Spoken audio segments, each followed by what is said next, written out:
You Talking to Med, le podcast de Nexialist sur les acteurs du DM. Une série de podcasts qui veut mettre en avant des personnes connues ou moins connues qui font le sel de l'innovation et de la réglementation en France dans le domaine de la medtech.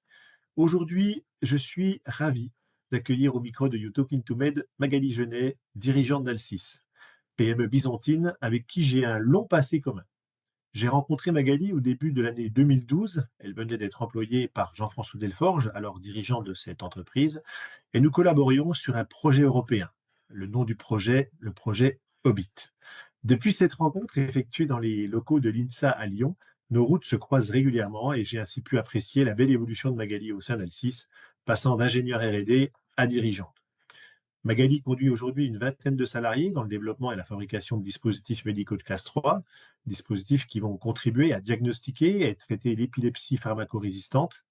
Pour avoir échangé régulièrement avec elle, je sais que la transition réglementaire de ces produits n'a pas toujours été simple, mais dans nos discussions, ce qui m'a toujours marqué est l'intérêt qu'elle porte à son équipe. On sent chez elle une chef attentive au bien-être de ses employés. Ça faisait un moment que je demandais à Magali cet échange dans le cadre de You Talking to Med, et je suis donc ravi que nous ayons pu trouver enfin un créneau pour cette discussion. Bonjour Magali, Bonjour Florent, ça merci de va? m'avoir invitée. Je suis ravie de faire ce podcast avec toi et d'avoir Eh pu bien, trouver un enfin, créneau, ça n'a pas été simple, mais enfin, on y est arrivé. Euh, effectivement. alors Magali, tu es qui toi? Comment tu te qualifies? Alors moi, pour me définir, je suis déjà la troisième d'une fratrie de trois enfants.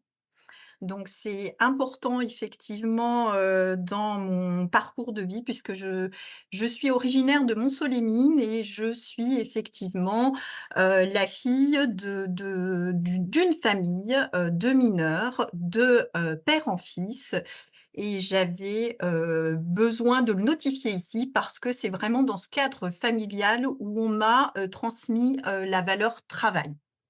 Ça, c'est un point important pour moi et je dirais que ça me définit aujourd'hui au quotidien. Que puis-je dire de moi? Je suis mariée, je suis maman de 2 filles et je suis actuellement directrice, générale de l'entreprise Alcis qui est basée à Besançon, comme tu l'as si bien introduit. Et alors plus sur la partie qualificatif. Qu'est-ce qui me caractérise moi en tant que personne? J'aurais tendance à dire souvent on dit de moi que je suis une personne dynamique, investie dans ce que j'entreprends. Et effectivement, je prône en fait le sens et les valeurs fondamentales et l'humain au centre des systèmes.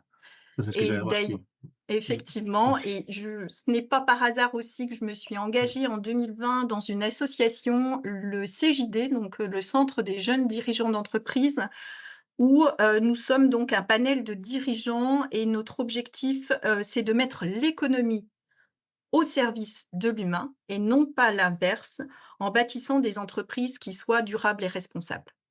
Et ça, cet engagement dans cette association-là, c'est depuis 2020, tu dis, et c'est que des acteurs, que des dirigeants de l'écosystème byzantin?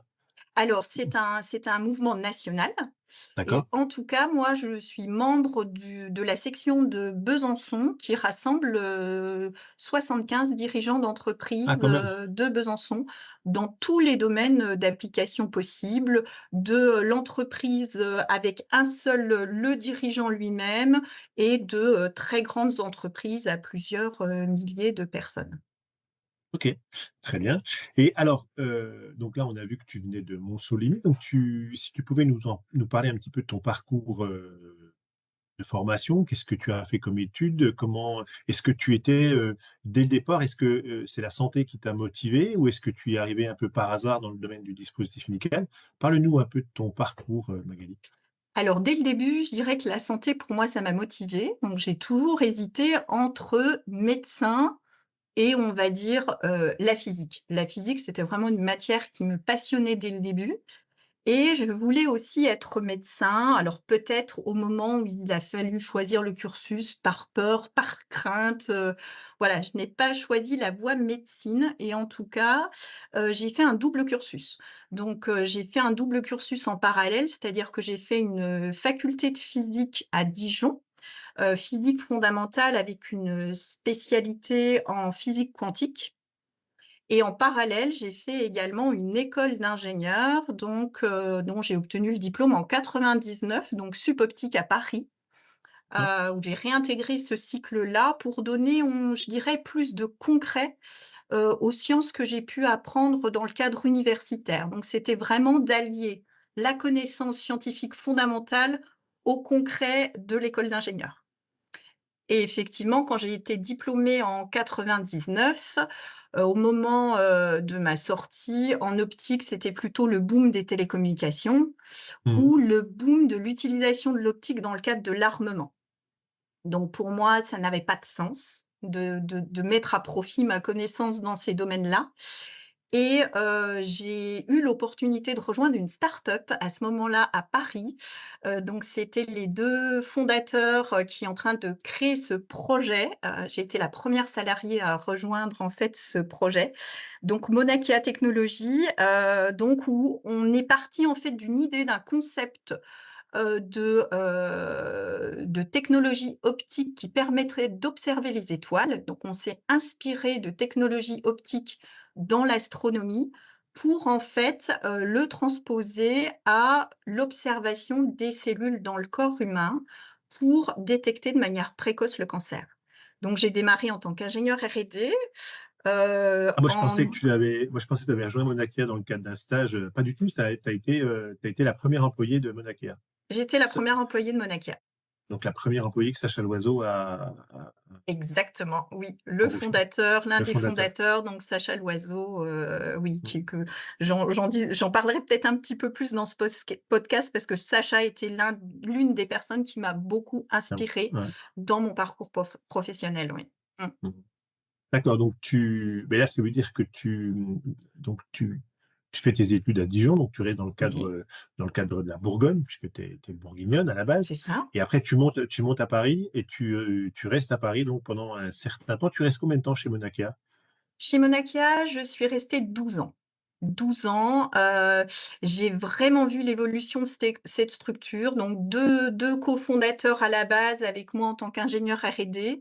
Et puis lorsque j'ai quitté cette entreprise, au bout de 12 ans, nous étions environ 90 collaborateurs avec une introduction en bourse de l'entreprise, une filiale américaine, donc un très, très beau parcours, et à la fois professionnel et de vie. Parce que c'est sûr que quand on démarre à 3 dans une entreprise, il s'opère aussi des liens qui sont à la fois professionnels, à la fois de développement humain.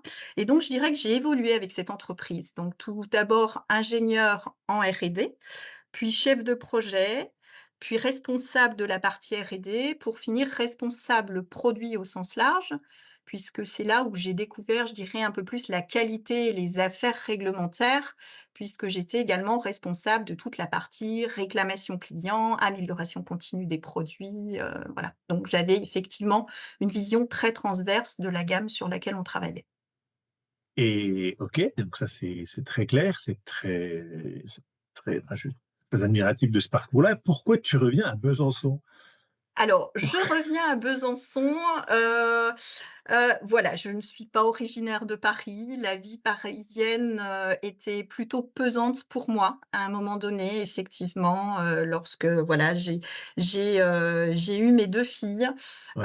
Je voyais plus les inconvénients d'une vie parisienne que les bénéfices, donc j'ai décidé de rejoindre, en fait, la région Bourgogne-Franche-Comté, Et donc tu atterris à Besançon, chez donc chez Altis. Alcis, en 2000, fin 2011, hein, je crois, Fin décembre 2011, 2011. en Ouais. décembre 2011 exactement, oui. Oui, oui. Et qu'est-ce qui t'a motivé à aller chez Alcis?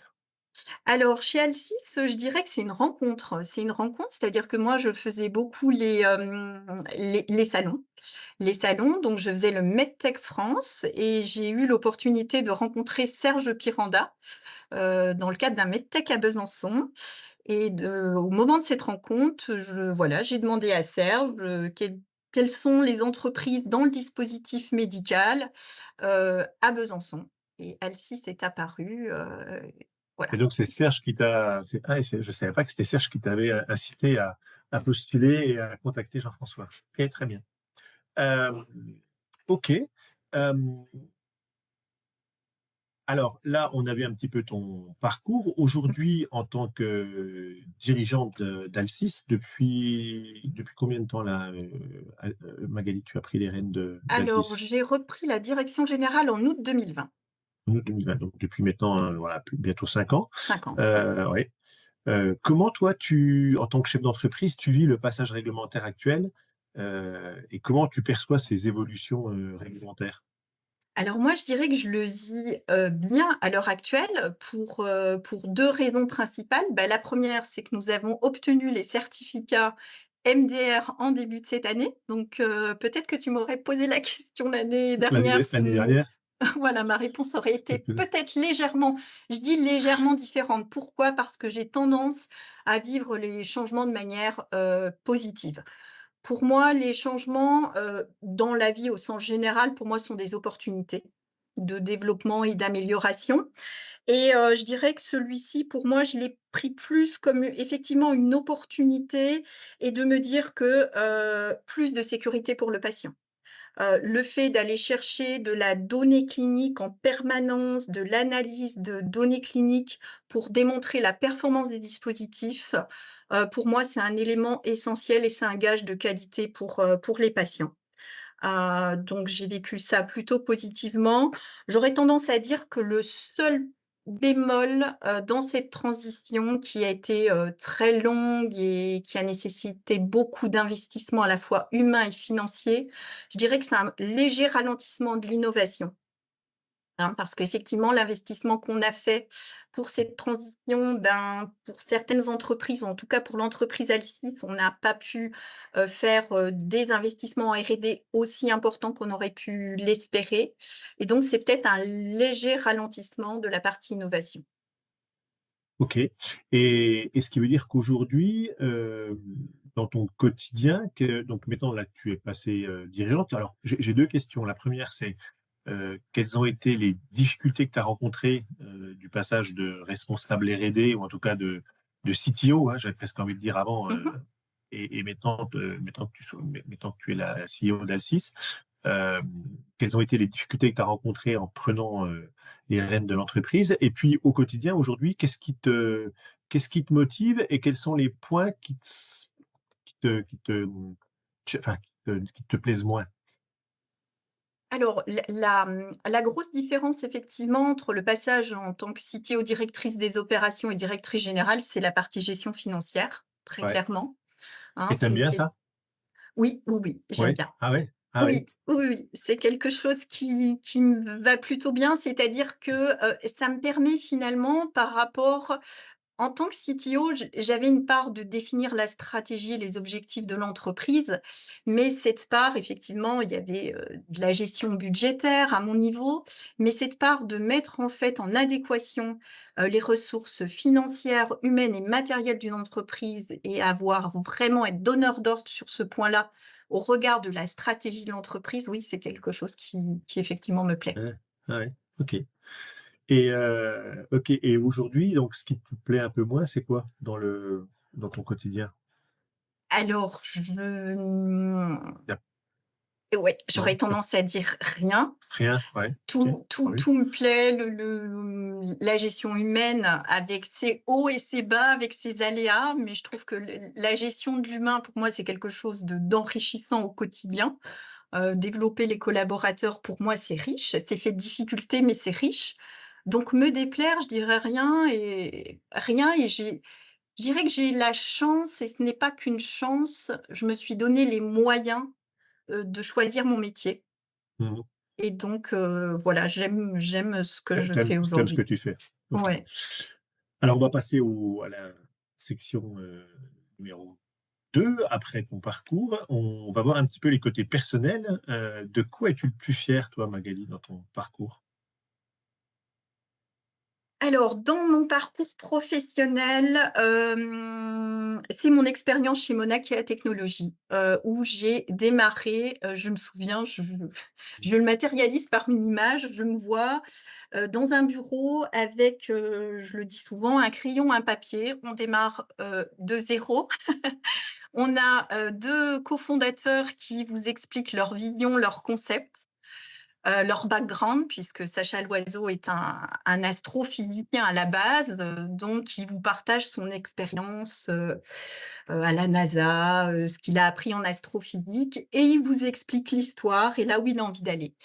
Et c'est ce dont je suis le plus fière aujourd'hui, c'est-à-dire avoir pu, intégrer et suivre les inspirations, de ce fondateur et avoir pu mettre en œuvre, en fait, le dispositif, le développer, le mettre au point et j'aime beaucoup parler du slogan, c'est-à-dire qu'on parlait de l'infiniment grand à l'infiniment petit. Ça, c'est un slogan qui me restera toujours en tête puisqu'on s'est inspiré des télescopes, qui observaient les étoiles et on est allé avec cette technologie-là, aller observer les cellules dans le corps humain Ouais, ouais, c'est beau. et voilà, c'est une Mmh, histoire, je pense, qui m'a marquée et qui, voilà, qui me restera toujours en tête et c'est ce dont mmh. je suis le plus fière aujourd'hui. Et donc, dans la question numéro 2, y a-t-il des personnes qui t'ont influencé ou inspiré? Eh bien, Forcément. forcément, forcément, Sacha Loiseau, qui est le président Ouais. fondateur de Monarchia Technologies, je dirais qu'il m'a inspirée par, plusieurs choses, par son aspect scientifique, c'est un grand scientifique, par son engagement entrepreneurial et aussi associatif puisque, récemment, en 2016, en fait, Sacha a contribué à fonder, en fait, MedTech in France, l'association de dirigeants, d'entreprises, dans le dispositif médical innovant, dont il est le vice-président depuis 2016. Donc c'est aussi cet engagement associatif qui m'a beaucoup inspirée. Et tu restes toujours en contact avec lui? Oui, oui, oui, tout Oui? à fait. Oui, OK.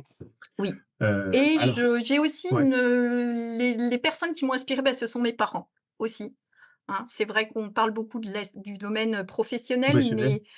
mais le domaine professionnel, aussi est très inspiré de notre parcours personnel et je dirais que les personnes qui m'ont inspirée, ce sont mes parents qui m'ont transmis, les valeurs essentielles et la valeur de Est-ce l'engagement et du travail. tu du travail. Est-ce que tu as des passions? Qu'est-ce que tu fais? Tu n'es pas Oui, chez oui, oui. M6? Alors j'ai des passions. Alors la lecture. La lecture, je lis beaucoup d'ouvrages sur le développement personnel. Ouais? Ah ouais, oui, oui, j'aime beaucoup tout ce qui est analyse transactionnelle, la systémie pour mieux comprendre en fait, la gestion de la relation, ouais, c'est quelque chose qui me passionne et l'équitation également.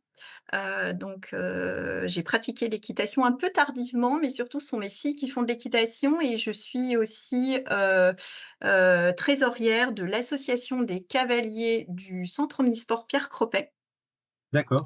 et C'est au donc Tilleroy, là? C'est au Tilleroy, oui, ça? au Non? Ouais. Tilleroy, oui, oui, oui. Mmh. C'est un centre en fait qui met en contact des personnes en situation de handicap et des personnes valides dans le cadre du sport. Donc ça, c'est un engagement que, voilà, qui me parle beaucoup et puis surtout, c'est que dans le cadre de cette association, on permet à des personnes, qui n'ont pas forcément les moyens financiers, d'accéder en fait à un sport qui est plutôt élitiste, l'équitation, Mmh.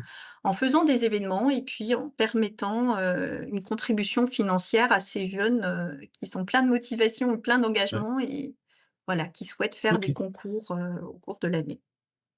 c'est beau. Et enfin, dernière séquence, la Ouais, séquence, quiz rapide en guise de conclusion. Ton film préféré, Magali? Germinal, forcément. Germinal, avec Depardieu. Exactement. Ah oui, oui, c'est pas Ah, Depardieu qui c'est pas m'inspire, ouais, ouais, c'est plutôt, c'est plutôt bah, l'histoire. l'histoire de la mine, voilà. Mmh, Mmh mmh, mh. mmh, c'est sûr. Vu tes origines. Ta boisson et ton plat préféré? Alors ma boisson préférée, le vin rouge, Du Bourgogne? en mode oui, oui, je prenais beaucoup forcément, forcément Bourgogne Bourgogne, tu obligé. Et ton et plat préféré? le plat préféré, les œufs en meurette, qui est un Je plat typique bourguignon. Donc ce sont et des œufs avec du vin rouge, voilà. OK. Un livre, alors tu as parlé de ta passion de la lecture pour le développement personnel. Est-ce que tu as un livre ou un auteur à recommander? Alors, je penserais plus alors développement personnel, il y en a énormément. J'aime beaucoup Lise Bourbeau sur le développement personnel, mais je dirais un auteur aussi qui me permet effectivement de me détendre beaucoup, c'est Bernard Weber. l'écrivain français qui est l'auteur, de la trilogie Des des courbis. fourmis, des Thanatonautes et cetera, parce que c'est un auteur qui m'inspire beaucoup parce qu'il allie la science, la fiction et la philosophie. C'est 3 choses qui me parlent beaucoup et mon livre préféré de Bernard Weber, c'est L'Ultime Secret, sur le OK. cerveau. Si tu étais un personnage historique ou un héros d'aujourd'hui, tu serais qui? Alors, personnage historique, Simone Veil, pour son courage et son engagement. Si tu étais une destination, Une destination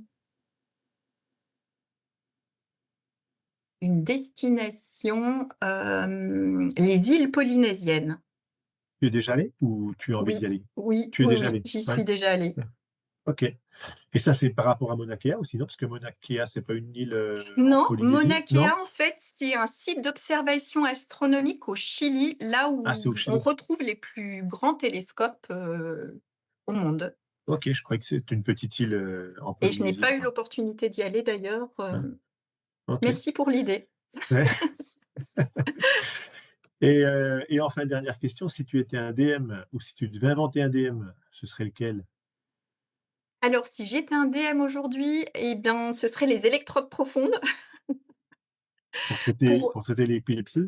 bah, oui, parce que je suis très investie dans ce développement aujourd'hui, dans le développement international de ce Ouais. produit, qui est un produit français et c'est pour ça que je serai celui-ci, qui a été inventé donc par l'association d'un neurologue et d'un neurochirurgien français dans les années 50 et voilà, donc je pense qu'aujourd'hui je serai, l'électrode, profonde pour le diagnostic et le traitement de l'épilepsie. Merci beaucoup Magali pour cette discussion, riche et très très touchante, j'ai trouvé, voilà. Merci Heu, Florent. on se retrouve on se retrouve la semaine prochaine, chers auditeurs, pour un autre podcast. À très bientôt. Au revoir. Au revoir.